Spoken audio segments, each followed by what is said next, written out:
Okay, so now we are recording. So whatever words of wisdom we get from this point forward, I'm done. I've spread all the wisdom I have. yeah, they will be shared around the world. So basically, we were just talking about how your goal with your publishing is going to dictate what publishing paths you might want to pursue. That's kind of where what was missed by the recording.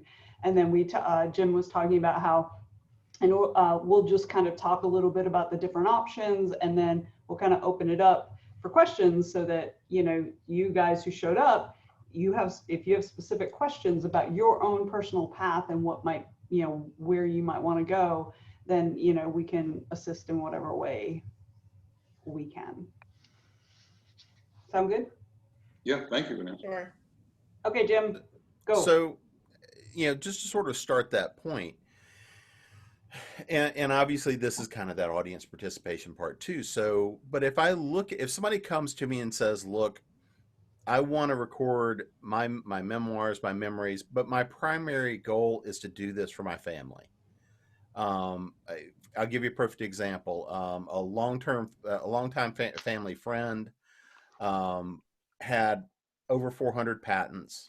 He originally came from the family that created Iron City beer, but kind of struck out on his own. And I knew Ed for the last, I don't know, about 10 years of his life. I was one of his pallbearers when he passed. But one of the things he wanted to do was tell his family story and how the family built the brewery, how the family built everything else. And then how, when he was kind of the family misfit, he went off and became an inventor.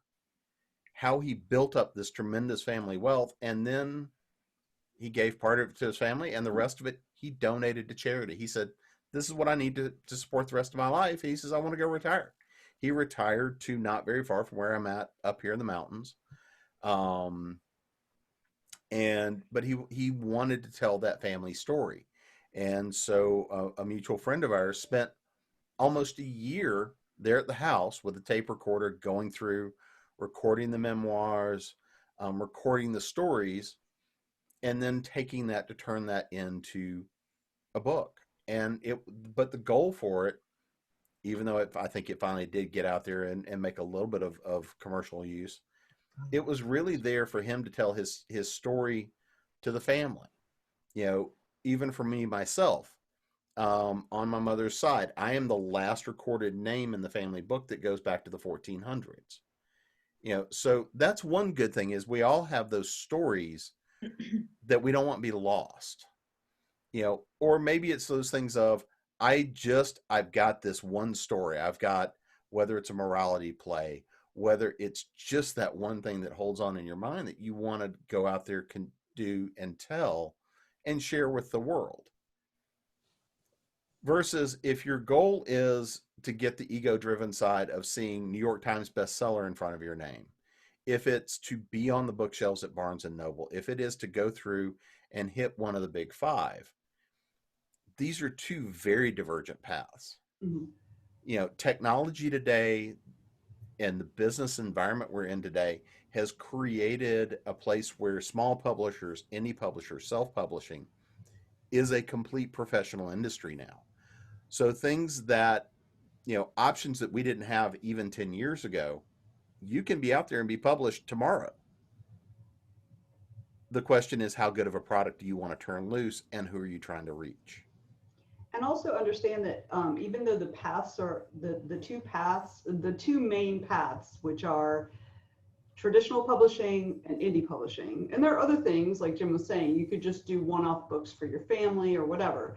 But as far as career path and making money on your writing, those are the two main ones.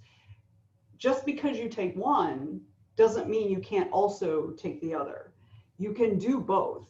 You can't do both with the same book in most cases. For the vast majority of us, we're not quite that lucky, but you're going to make this decision for each book, or whatever, if you're doing a chapbook, if you're doing a collection of short stories or whatever, or a memoir or whatever, for each product that you're putting out, you have to make your decision which way you want to try to go. For example, I do mostly indie publishing.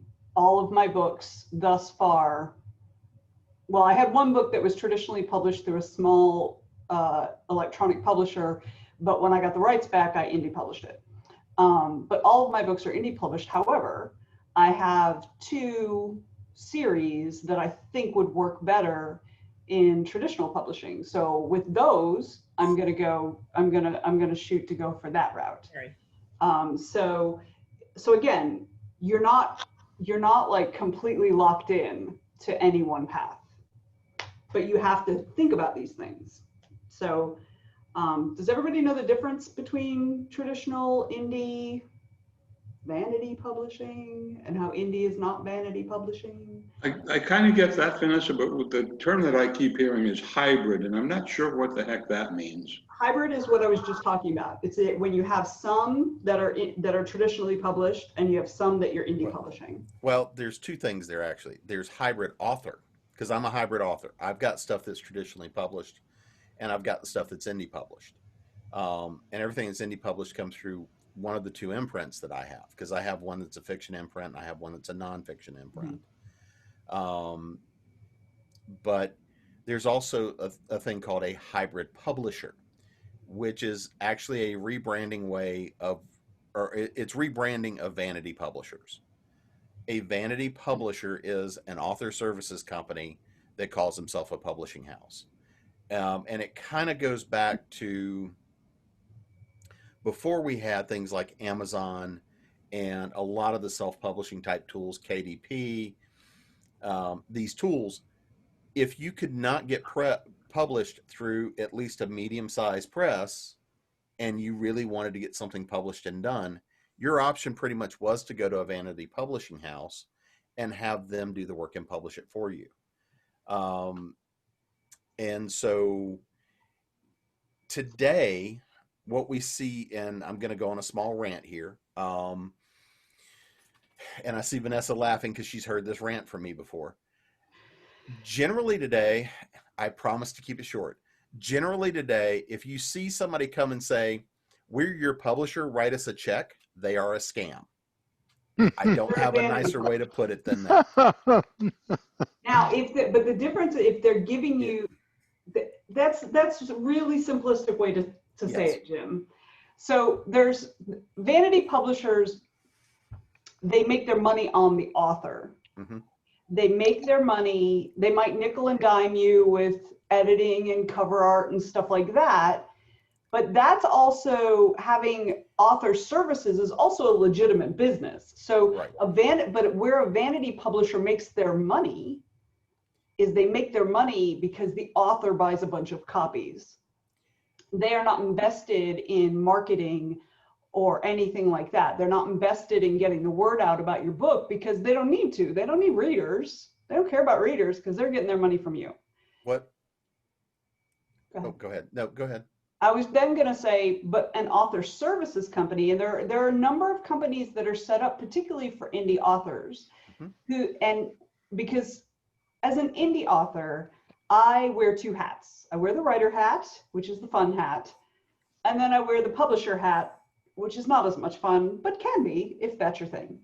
So the publisher, me, has to find the cover artist, has to find, a formatter, has to find editorial partners and stuff like that. And those things cost money, right? So, and a service that is geared toward helping indie authors may package those things up together.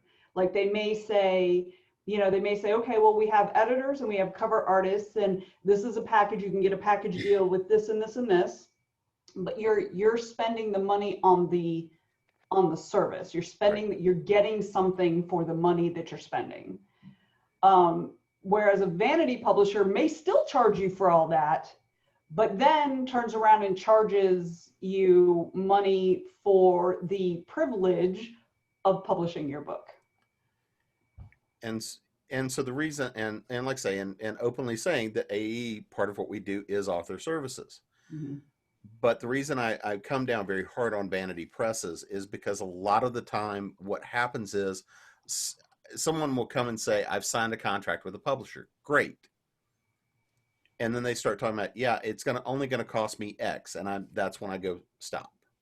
Because there is an old principle called Yogg's Law, which is money flows to the author. Now, if someone says, I'm your publisher, that means you should not be writing a check for anything having to do with the publication of your book. That means you're not paying for editing. You're not paying for the covers. You're not paying for these things. Now, you may, and I will add this on because this is one of those things that I've done and other people I know have done. You may work with a traditional publisher and decide that you want to work with a developmental editor to help you put something together before you go shop it to publishers, or even before you go submit it to your publisher, because maybe you're hitting a hitch and the editor with the publisher, that's not their strength. So you may work with somebody. Go ahead. I was just going to ask, do you guys know what we're talking about? Like, do you understand the terms we're using? Because if you don't, we should backtrack and sort of define some of these things. Does everybody understand, like, the words that we've been saying, have they made sense to you guys? Because I know for me, when I'm hearing new terms and stuff, I can't really follow what's happening if I don't know what the words mean. Yeah, well, so Vanessa, when we talk about developmental editor, I mean, we're talking about the broad concept as the book.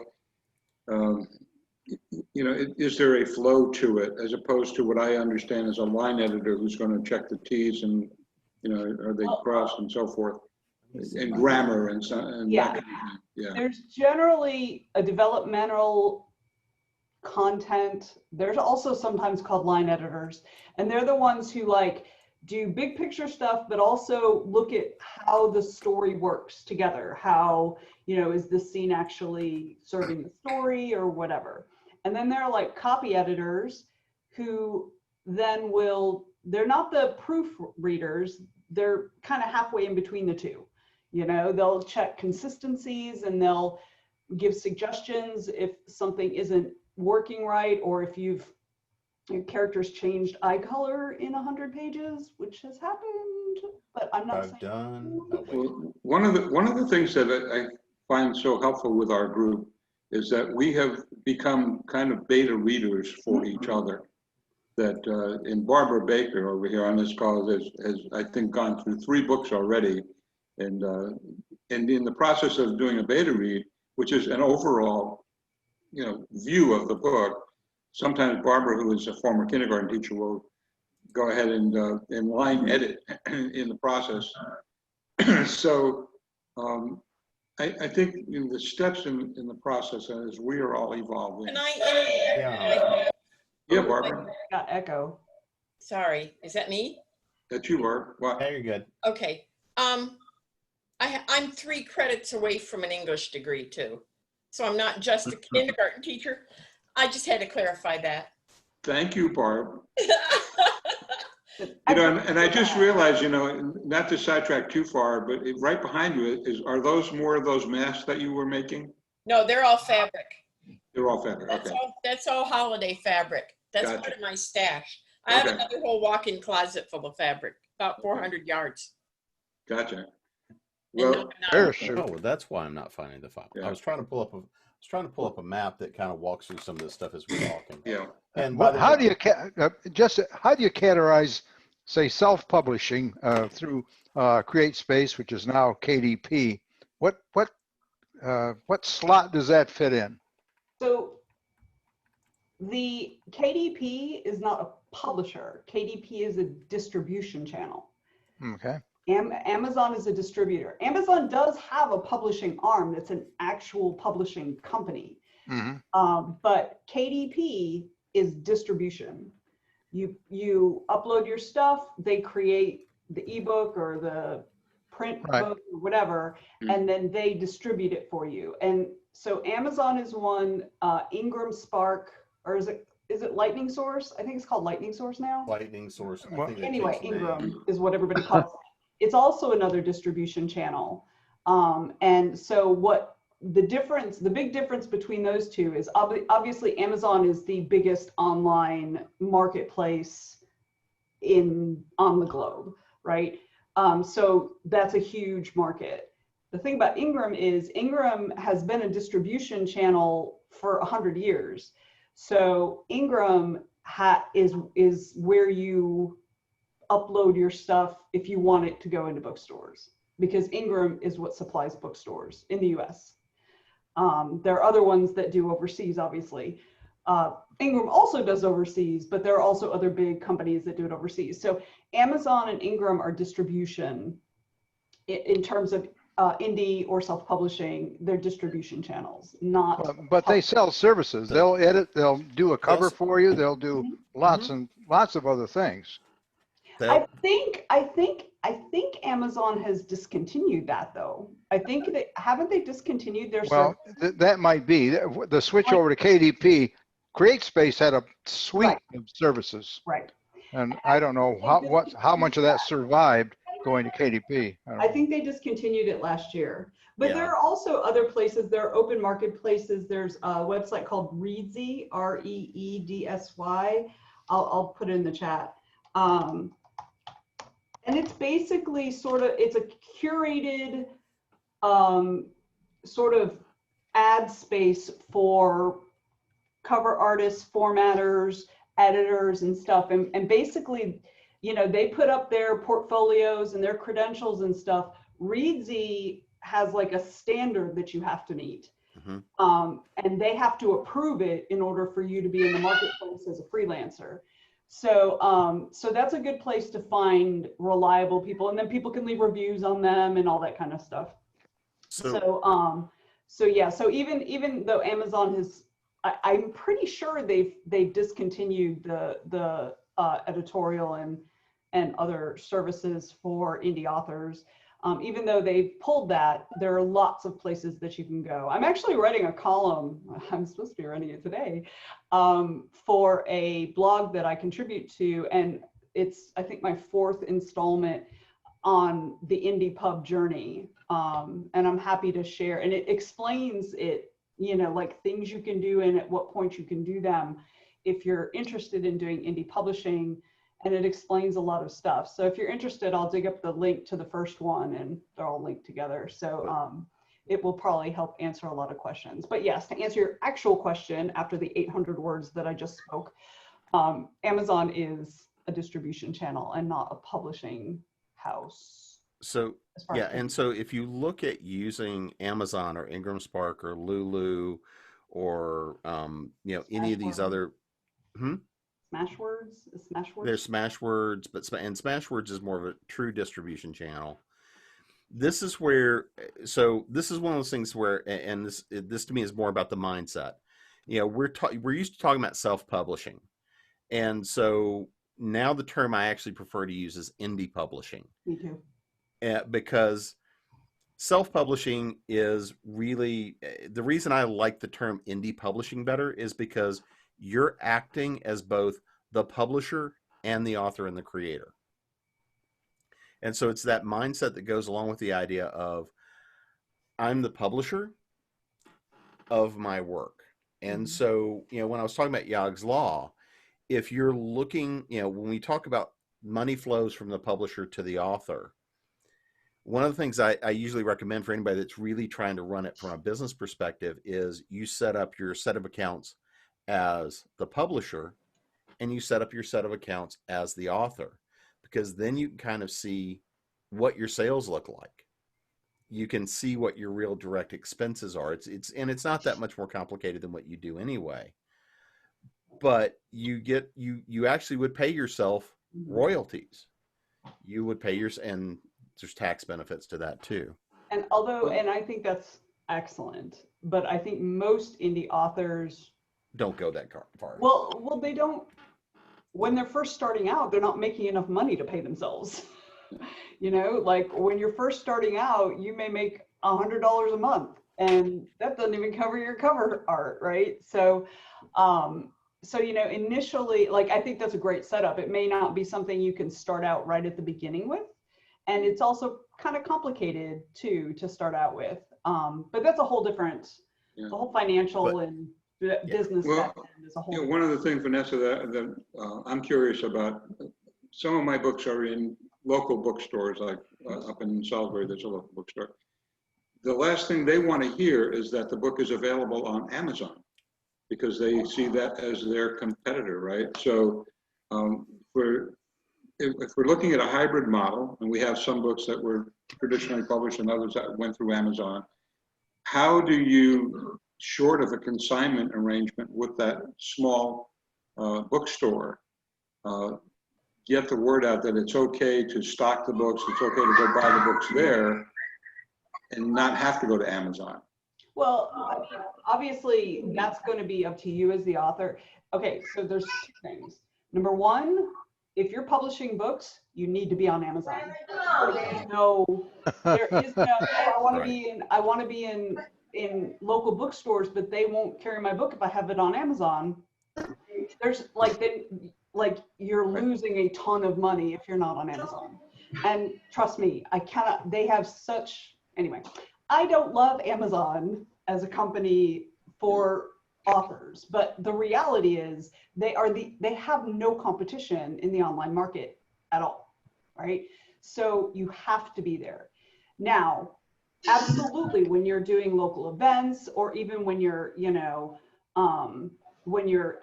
talking about it online or whatever, absolutely talk about the local bookstores. Local events, push people to the local bookstores. If you're at a local event, ask the bookstore if they'll send somebody with a stack of your books and a cash register, and let them sell your book at your event. I mean, you're going to make less money, but if you want to keep a really good relationship with them. But what it does too, Vanessa, what it does is it helps build buzz, right? So I had a book signing event up in the store in Salisbury I was talking about, but 2 or 3 weeks prior to that, I went to the Salisbury Post and I talked with their editor, and they ran a story about the book signing, which drove people to the store, which then now is available. That story is online in perpetuity, right? So you don't get that kind of buzz with Amazon. Amazon doesn't do that for you. No, but here's the thing, and this is your leverage with the bookstore. It's like, okay, Mr. Guy, you can't sell to the guy in Anchorage, Alaska that wants all my books, or maybe you can, but that guy's not going to come find you. The people in London aren't gonna pay for international shipping for you to send the book. But I am doing a lot of local advertising where I'm pimping may not be the best word to use, but I'm pimping your store, which means when you had your book signing, Vincent, the number of people who came to that store because you had that article would not have been in that store without you. So it's a mutually beneficial relationship. They can't hold your book hostage and say, I'm not going to stock your book because you're on Amazon, because that's just bad business for you. It's bad business for them too. They just don't realize it. And I agree. I try to throw money at my local bookstores as often as possible. But the reality is your biggest marketplace is Amazon, period. Yeah. And the other neat thing about Amazon is that it's international, right? So I think one of the biggest thrills that I had in the last several years is when my cousin, who lives in Belgium, bought my book online, and then we had it wasn't a Zoom call, I guess it was a Skype call, whatever it was, and he held up a copy of the book and said, hey, me cousin, congratulations and all that kind of stuff. Yeah, I get super excited when I see sales or page reads in other countries. I had page reads in India. People in India were reading my book. Yeah, exactly. You're not going to get that with your local bookstore. It's just not going to happen. And one of the other things, one of the dirty secrets is this. You're talking about putting your books on consignment. Here's the dirty truth. This is part of what's broken in the entire industry. If I'm a large publisher, for me to get my books on the shelves at Barnes & Noble, I'm consigning my books to Barnes & Noble, even if I'm Simon & Schuster. Mm-hmm. It's a consignment business. Because another kudu, I guess, for Amazon. I don't believe I don't have any stock in Amazon, guys, but I got a book in the mail today, actually, UPS, and it was damaged. And so I immediately said, hey, this is damaged. they send you a code. They say, bring it to UPS and return the book, and you get a new book, or you can have a credit, whatever you want to do. It was instantaneous. It was no, let me see the book or all that kind of nonsense. But That's Amazon's customer facing. That's the most important thing to Amazon. Yeah. You as a customer are happy. And that's awesome. That's fantastic. Except that will often be to the detriment of the people selling on Amazon. They will sacrifice us for you any day of the week. absolutely. So like that's one of the frustrations of working with Amazon. Well, here's another frustration I have with them. And it's a question for you, and I don't know if you have the answer or not. I will go for months, and the price that I agreed with Amazon is the price that shows up on Amazon. And every once in a while, I'll go up there and it'll see, your book is now on sale for $2.95. That's awesome. I don't get how that happens. What It do they doesn't do? matter how they do that, but that's awesome because it doesn't matter because you still get the royalty on the price you set. Amazon is taking the hit for that sale. You still get your full price. If you didn't drop the price, Right.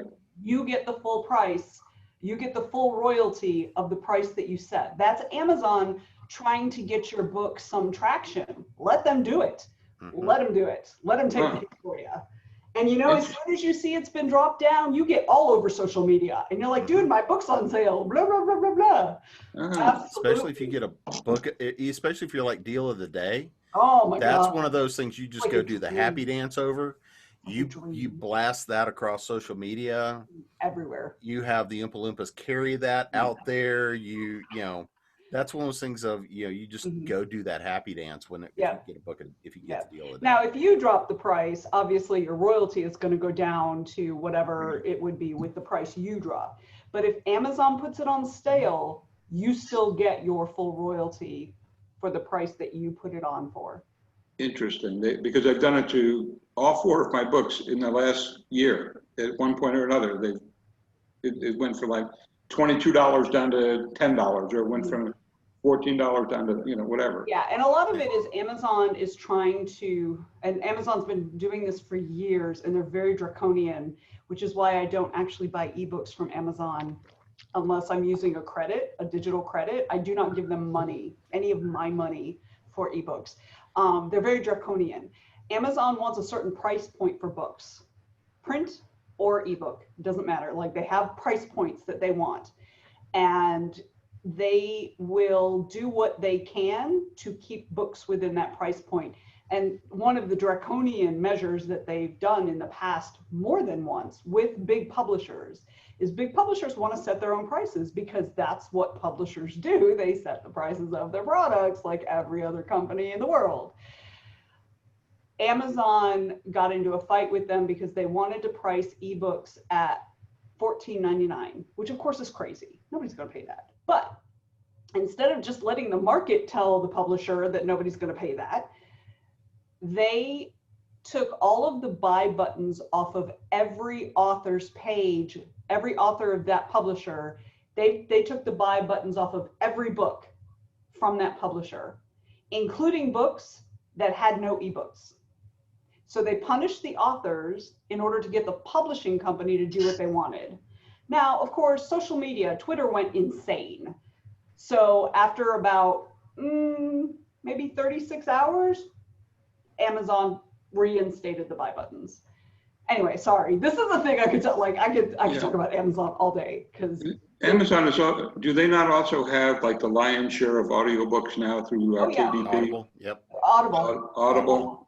Yeah, because they bought Audible 5 years ago, Jim? Something like that. It's been about 5 years ago. I mean, anybody that starts making headroads with a new technology space, Amazon buys it.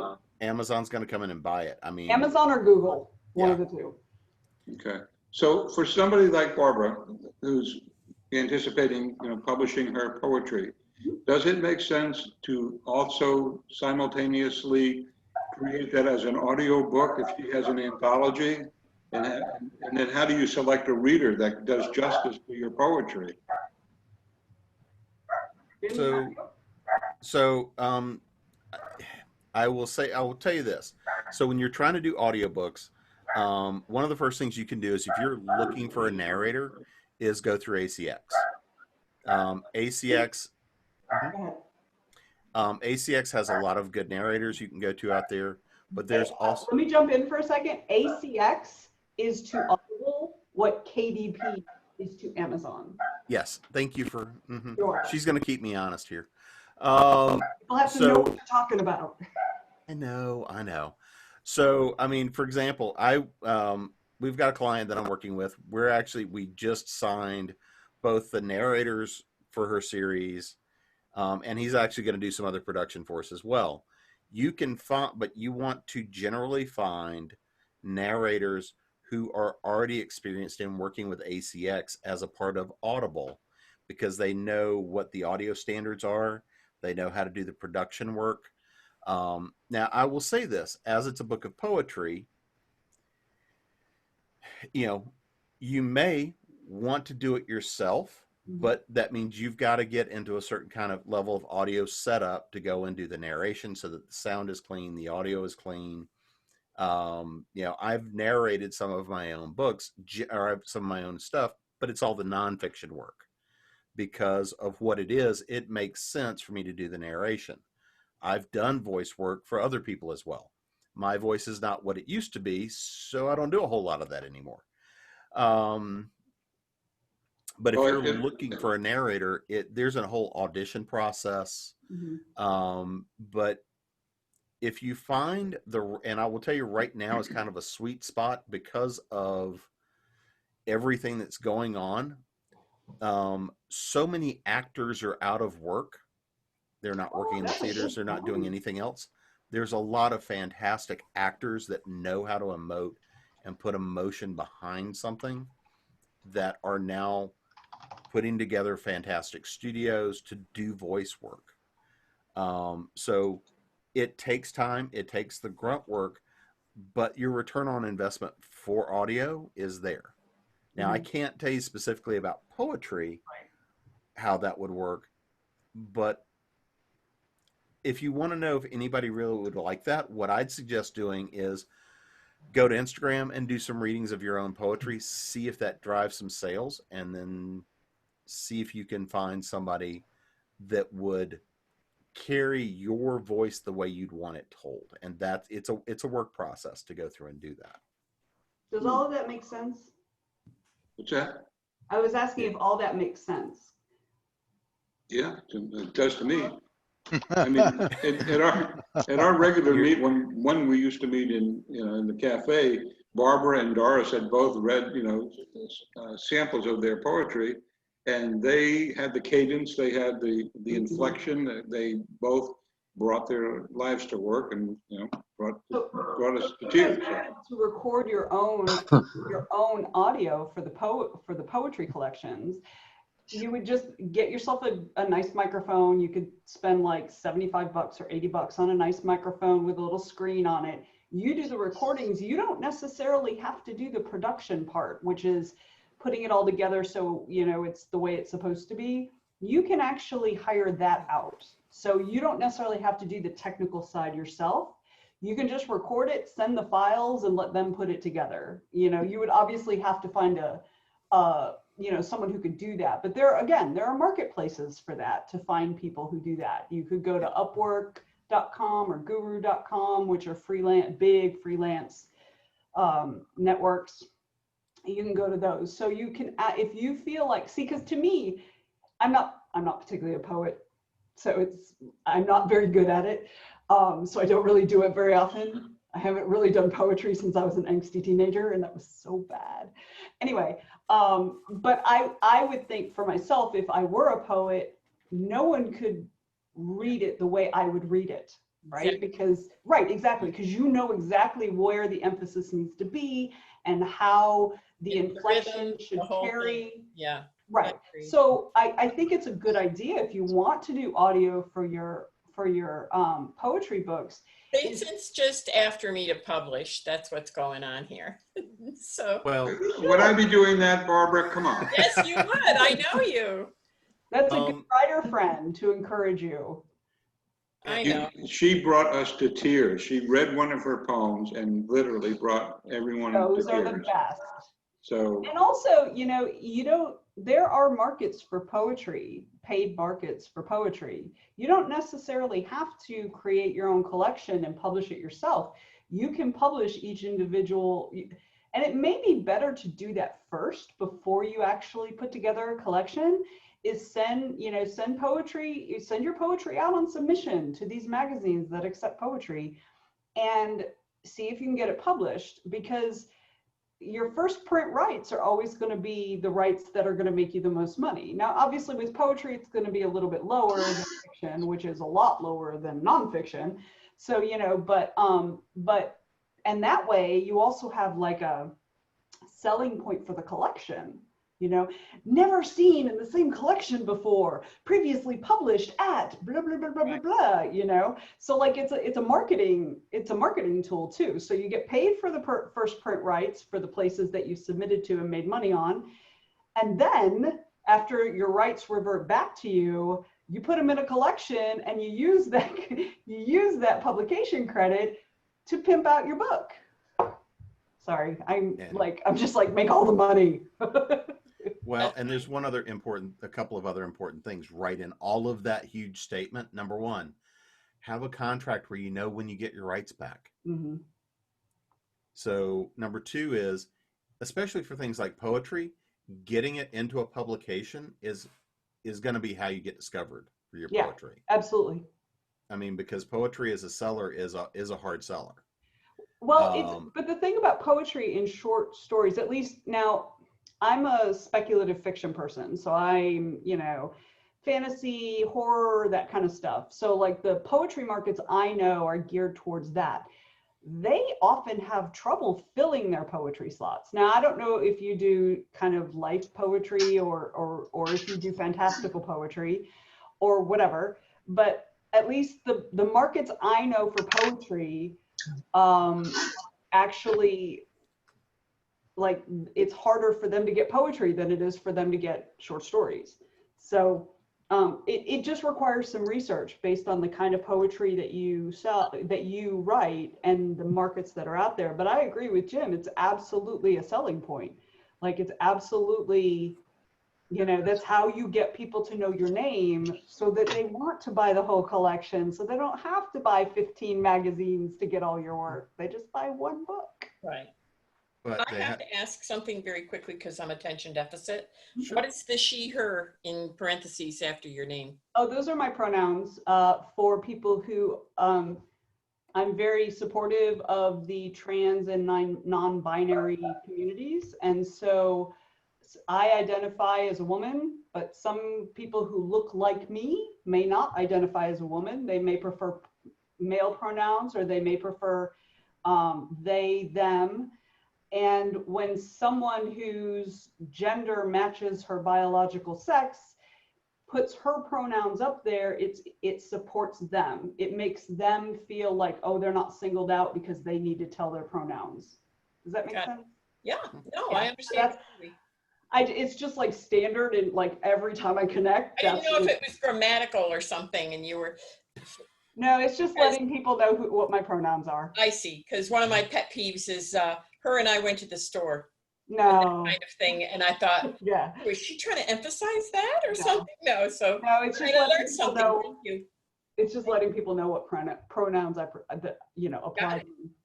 Got it.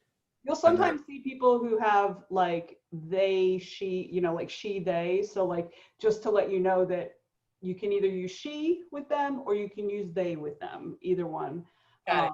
Yeah, so getting used to the singular they in spoken word and in like to a specific person is really off-putting and hard. But it's worth it because it makes people feel included and like they're real people and respected. And it doesn't cost me anything, except sometimes it just, messes my brain up for a minute. And, there are lots of things that do that. So that's nothing new. Okay, thank you for your explanation. You're welcome. So, okay, so I think we've like tossed out a lot of stuff. Does anybody else have do you have questions? things that you're not clear about publishing, either traditional or indie, or like, is there anything we can help you with? So Tommy, I know you're working on like the latest one in your run. Yeah, I've been quiet tonight, but I have been thinking. I have been soaking it in. I think the discussion started tonight, as it does a lot of nights, of who are you writing for? Actually, as soon as I heard that question tonight, I figured, well, I'm writing this novel for Vanessa and Jim, but you too, Vincent. Thank you. And I want to write it well enough that if ever you two read it, you would say, yes, something can be done with that novel. I'll be like, I know him. I'm writing it to make it that good. Yes, I'm writing it for myself. I'm writing it for the grandkids. I'm not writing it for money. I'm writing it to have fun and to have a venue to be creative. But it's got to be good. So it's going a lot slower than I would have expected. So I'm not quite there yet at publishing, although obviously I'm working with Vince on our own indie publishing for it. But it also hopefully will, for me, become sort of that signature that if it really is good enough, and it's obviously much more than a short story, then when I go to write book 2, I'll have book 1 out there that's really good, and that'll entice people. Yes, we want to help you market that book or publish that book for you. So I'm sort of doing the preparatory. I sort of see this novel as preparatory to maybe bigger things, but I got to get this one done first. It's about 250 pages now, which is what it's going to be. Certain sections and paragraphs I absolutely love and have fallen in love with. Others I get to one sentence and it just doesn't work, but I can't take it out. I've got to do something with it. And I use the method of red highlighting. If I get to a section, I can't deal with it within like 30 seconds or a minute, I'll highlight in red that sentence. I'll come back to it later. Yeah. And there's probably about 40, 50 that I've got like that. That's normal. Okay, it doesn't bother me. It's totally normal. Yeah, it doesn't bother me. But I'll put it this way. The phrase I got from one book I did last year, which was, yeah, this is great. It's pretty clean. And it came back in and it was 80% red. And here's the thing. You use the phrase good enough, right? Like it's good enough. But here's the thing. There's 2 things I want to say. Number one, that's really arbitrary. The good enough. Did I say good enough? I think, yeah, well, I don't mean good enough is in the bare minimum. Yeah. What you were saying was, if they think it's good enough, if Yes, they think, right, that's what I mean. Not like good, oh, it's just barely good enough. No, like it's good enough, right? Yeah. But it's still arbitrary and really non-specific, right? So, and what, I think is good enough may not be the same as what Jim thinks is good enough, right? So that's one thing. I just, figure out what your actual, like, what does good, how will you know whether it's good enough or not? Like, I read it and I tell you it is, like, what is your bar? What is the thing you're striving for? Oh, I want to put it up on Amazon and I want to make $100 a month for the first year, which is actually not that bad for a very first book from somebody who doesn't have any track record, right? Like, what does it look like? How do you know you've succeeded is really what it comes down to. Specific My litmus test might be, I don't want to just say, I'm going to put it out there and hope people buy it. Right. I want it to be, quote, good enough, but better than that. To be able to put it out there, and I will stand on my head to tell someone, you need to buy this book. Okay. In other words, I've got that much confidence in it. Okay. When So it's your idea of good enough, not mine or Jim's or Vincent, right? And that's important because that's what's important is you need to be proud of it. Correct. Because the other thing is, and this dovetails perfectly into the second point I have about that, and that is, even if it's not good enough, that's okay. It's a skill. Yeah. You can get better. Right. That's the wonderful thing about writing. You keep doing it, you get better. Like, it's hard not to. It's hard not to get better if you keep practicing at something, right? Right. I just got to leave this. Actually, I'm not leaving, but this is for Bill Cottrell. I found 4 seconds to add to the history of humanity 2 months ago. In a hospital operating room, talking to the anesthesiologist and the doctor. I was having a colonoscopy, and I always play this game that when they shoot me up with whatever the drug is that knocks you out, I say, tell me the instant you push it into me, and I want to count. And I say, I'm going to count to 100. Well, they think that's crazy. But so he pushed it into me. I started counting. I got to 14, and I'm saying it out loud. 1, 2, 3. I got to 14, and the instant I heard, I said 14, I heard like a nurse by the sink or whatever it was. When I came out of surgery and being under, my physician said, you got to 10. No, I got to 14. And we went back and forth. I got to 14. He said, no, you stopped talking to 10. So then I came home and I Googled the brain, and I found out, I think it was in the temporal lobe where we have memory and where we have speech. And my theory is that that drug hit that section of the brain for speech at 10 seconds, but the section of the brain that did memory was at 14 seconds. So I found 14 more seconds that no one else knows about. A little thing like that, I'm going to somehow read one of my stories sometime about sort of two different levels of consciousness all happening at the same time, but different people see them in different ways. So anyhow, that's my 4 seconds to add to the history of humanity that I experienced that they didn't think I did. Well, Tommy, is that a sequel to Waiting Room Frenzy going to happen at any time? No, I want to do the restaurant story next. You're going to do the restaurant, okay. Yeah. I was going to say, if you're going to do a sequel on that one, Dr. Cottrell and you guys could collaborate and put together a hell of a story. Well, let me go back. Right. Let me go back. I could probably add some stories to that, but I'm sure. that's That's very interesting. At one of our meetings, Bill, I think I shared with you, I remember as a kid getting put under with ether, and I guess they stopped using that many, many years ago, right? Right. I remember when ether was finally done away with in 1975. Yeah, and that's right when I graduated from medical school. So I heard all these stories about ether. And I wondered how long would it take till I quit hearing stories about ether. I still hear stories about ether, 50 years later, because it made such an impression on people. It sure did. My screen's freezing up. I don't know if you can hear me or not. No, we can. Yeah. Yeah, your audio's good.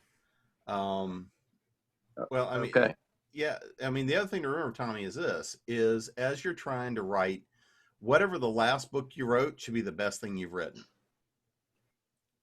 That's And good. it's like I looked at stuff that actually sold 30 years ago, and I've gone and said, how the hell did that ever sell? Right. Of course, I've looked at some stuff that I've written in the last 5 years and said the same thing. Go ahead. You've got a comment in there. I thought you were done. Are you done? No, go ahead. Because I was going to say, that's absolutely right, as long as you keep writing. Because I took a multi-year hiatus between writing when I was in grad school, and because I was doing editorial work, so I was only editing for several years, and I didn't get back to my writing, and my writing deteriorated because I hadn't been using it. Even though I'd been editing full-time the whole time, it's a whole different beast. My writing was different. So it's really important, absolutely, that you just keep at it, because you can't help but get better. So, yeah. But, the other part of it is talking about when you're ready for it to go. This is back to our all right, little man. 14 pounds of fur is hacking up a lung. The other thing is, if you're not having to meet somebody else, if you're not working with a publisher who is making that decision as to what's ready for publication, you're that publisher. You're the one that's making that decision. But the first rule is finished is better than perfect, and perfect doesn't exist. Yep. And at some point, the best thing you can do is let the world see something and give you feedback for good and for ill. But that's one of the things that having a group like this is fantastic for. you've got a bunch of people that are working, that are writing, that are also beta readers, that will be much more critical than most of your average readers, because they know what their own writing sins are. They know what they're looking for. They know what they're working on their own craft. So, having a beta reader group of writers to give feedback before the rest of the world sees it is one of those things that can help tell you, is it ready for, for wider distribution? But Mhm. at some point you have to decide, when when's it ready to go out the door, because you'll never meet perfect. Perfect doesn't exist. You can tinker with your fiction or your poetry or even your nonfiction. You can tinker with it until the day you hit the grave, and it still won't be perfect. You'll always be able to find something else to change. Well, interesting, Vanessa, I sometimes will take a book, and one of my books, and read it. In fact, that's how I met Dar. We were at a car dealership, and I was reading for like the 100th time a book that had been published, that I published 2 years earlier. And every time I read the work, I come back and say, I think I wish I would have said that a little bit differently. And of course, then Dar said, well, what are you reading? And then that led to the whole conversation about being an author. Next thing you know, she's part of the writing group, and I find out that she's a writer. Yeah, so I think you never put it down, really. But you're right, it's never perfect. You go back and look at it and say, Oh, I don't go back and look at it. Once it's published, the only time I go back and look at it is if number one, I have to reference something in there that I didn't note down, and then I have to go searching for it. Or number two, people are like, there's a typo on page 83. I'm like, yeah. Like, I don't go back and look at it because I can't. It's too much. It's like I just have to keep on plowing through. Go ahead. The one thing that makes me good about what I'm writing now, it's called Shadowed by Fear, is that from the very first draft, and I'm playing with my fifth draft now, the storyline hasn't changed. It hasn't altered. The timeline hasn't changed. The timeline hasn't altered. Despite all the work I've done on it, I'm very, very comfortable with the story. My problem is grammar. And that's what I start, because that was not my forte in school, high school or college, grammar. I was history, I was political science, I was philosophy, I was whatever. It wasn't grammar and it wasn't English. I read a lot. I couldn't spell, I couldn't do grammar. That's what I'm struggling with now. Well, the good thing is that there are lots of tools for that. Are you familiar with Pro Writing Aid or Grammarly or Hemingway? So I'll put these in here. I had been using one tool, but I forget the name of it now. I haven't touched it in like a year. I'm simply writing it in Apple's Pages, just because everything I do is in Pages. But at times I will import it over to, and I don't know if I can find the program I'm using, to have it catch mistakes for me. And then I pull it back, make the corrections in Pages. But eventually, when the first draft goes out, it'll go out in Word. Yeah. So I personally use Pro Writing Aid. I have like a lifetime subscription to it, and it's these will help you identify lots of different issues, but also including grammar. Like if it's called Right Now. I'm sorry. Right Now version 5. Wait. Right now. Right now. I'm on version 5. Oh, Right Now. That's the name of the thing. Is that okay? Huh? Is that okay? I haven't used that, but if it's working for you, it's working for you. It doesn't matter if I think it's okay. but if that does the same thing, the only thing that I try to caution people about these, they're like, artificial intelligence, editors basically, is that you have to know enough to know when not to take their advice, right? So that's all you have to be careful of. But the other thing, so don't stress about the grammar too much. Run it through one of, if you do Right Now, whatever, run it through whatever you use. And then when you're working with an editor, they will also help you with that. That's part of their job, right? It's part of their job. But does this make sense? And we might have mentioned this last time, Vanessa, when we talked. If I'm doing dialogue and there's bad grammar, that's okay because it's in the dialogue. Yep. I know it fits. It fits. Absolutely. Don't ever fix it. Okay. Don't fix it. If it's the way they're speaking, like dialogue gets a pass for almost everything. It gets a pass for almost everything because people do not speak properly. No. We just don't. If So, you ever really want, I was also going to ask. Go ahead. Go ahead. I was No, going go to change ahead. the subject. Go ahead. no, go ahead.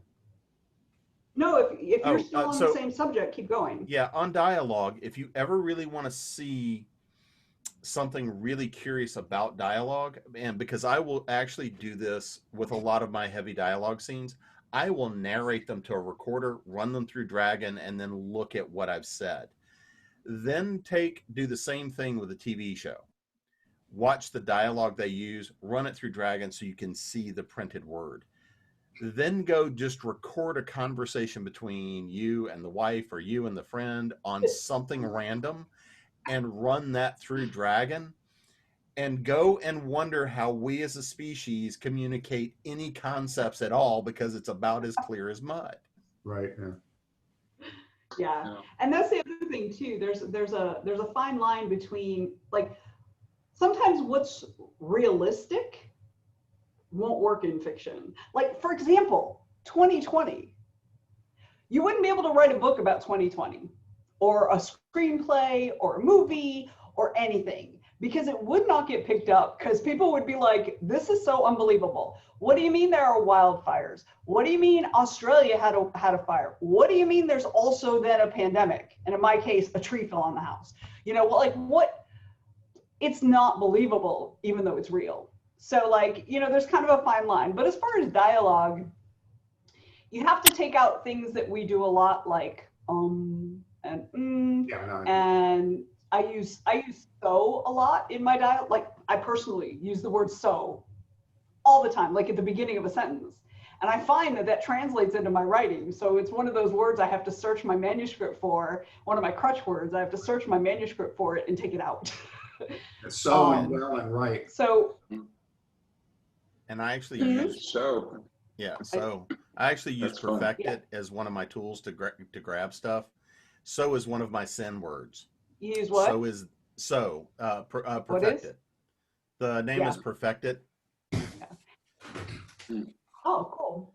Well, See, and you- also, like, the pro writing aid and stuff also will catch your overused words as well. That's the thing I use. Like, I use it religiously. I put everything I'm going to publish, not counting like blog posts and stuff, but like every book, every short story, that kind of thing, I put it through pro writing aid, because it catches word echoes, and it catches when I use a word too many times, it catches, Right. you Yeah. know, if I've accidentally changed a tense, you know, it'll catch all kinds of stuff.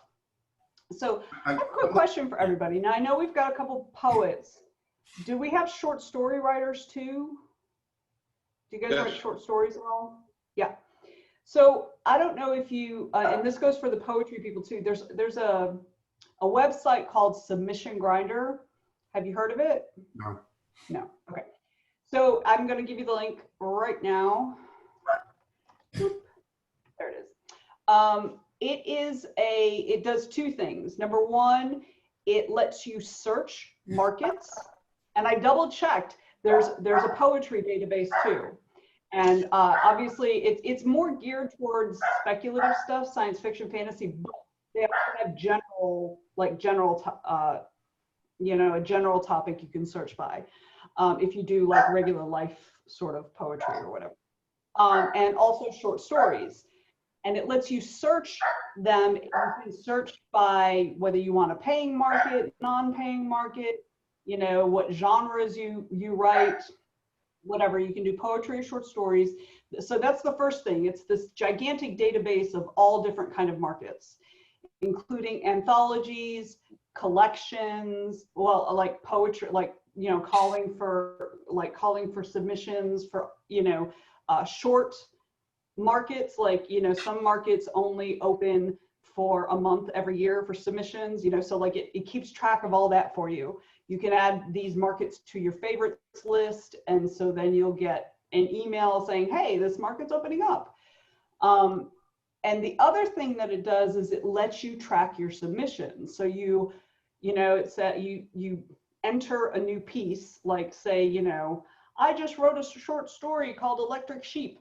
And so you're like, okay, title is Electric Sheep. It's this number of words. It's this genre, whatever. So now you have a record of it in your own database on your account. And so when you find a market that you're like, oh, I want to submit Electric Sheep to that, you mark it as being submitted to that, and you can keep track of how long it takes for them to get back to you. And like, you could track all that. And the cool thing is, because other people are doing that too. They're like, oh, I submitted my short story Snowman on December 2nd, and I got a response on December 31st. I almost said 32nd, and I'm like, no, that's January 1st.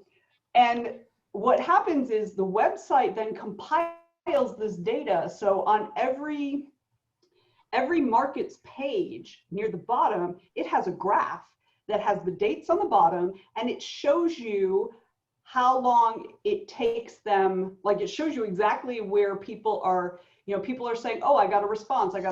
So you can kind of see where that market is on reading their submissions. It also gives you a little chart that tells you, the average response time, what percentage of people were rejected, what percentage of people were accepted, and that kind of stuff. There's all kinds of cool data. I love it. It's awesome. It's free.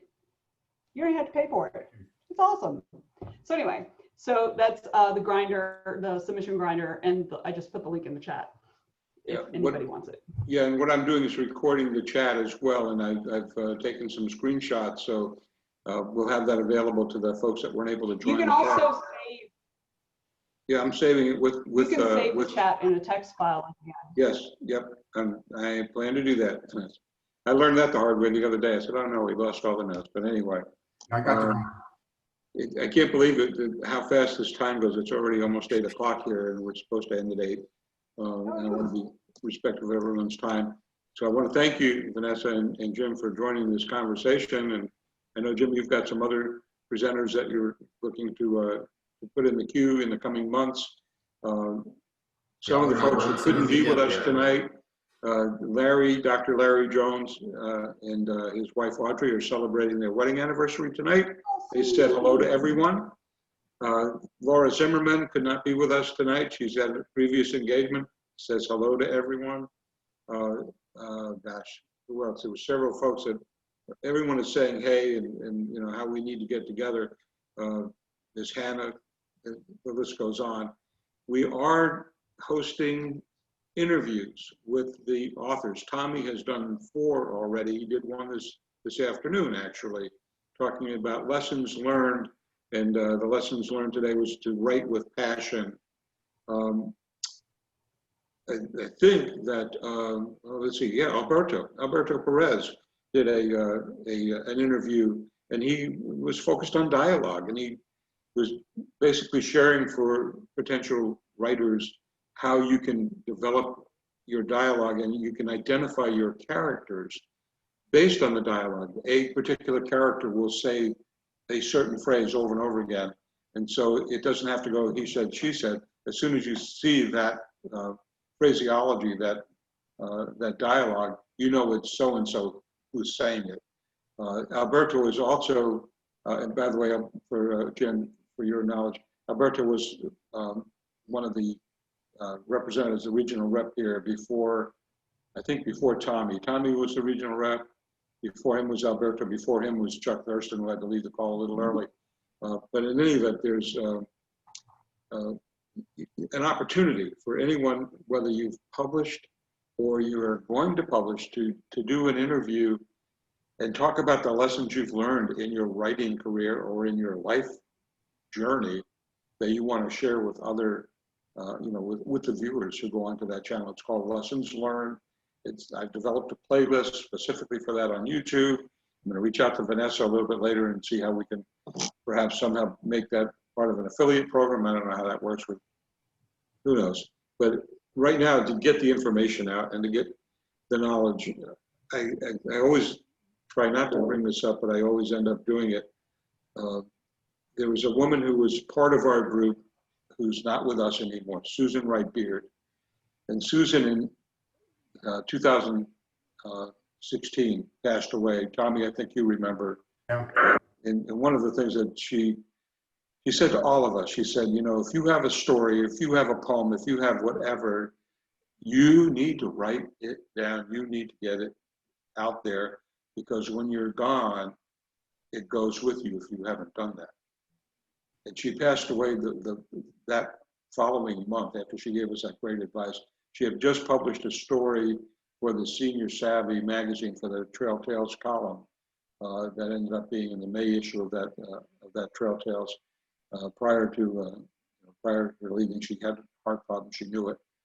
But so my advice to Doris and Barbara and Bill and Thomas, all of us on the call, and all the people who are going to listen to this recording is, let's get it out there. None of us are a day younger, right? So It's only here it is, right? Whether you're 30s or 40s or in my case 70s, you know, I still have to choke on that when I say that. But Well, I'm really proud of what you guys have done with the lessons learned and starting to get that out there. You know, because again, sharing knowledge and sharing your experience is about sharing your journey. All of us have our own journey that we're going through. There's somebody ahead of you and there's always somebody behind you. So the things that you tell people today are going to be valuable to somebody else who's trying to get to where you're at. So, I mean, all of you guys on here are well beyond a lot of other people. So, I mean, Tommy, you've got a bunch of books out there. Yep. Vincent's got a bunch of books out there. You know, Barbara, you've got poetry. You need to release it to the world. There's ways to get it out there. So, I mean, all of y'all are further along the path than some other people. So going out there and sharing what you've done is also inspiration to somebody else coming up behind you. And also, like, everything that we've shared with you in this call, we've shared because other people have shared them with us.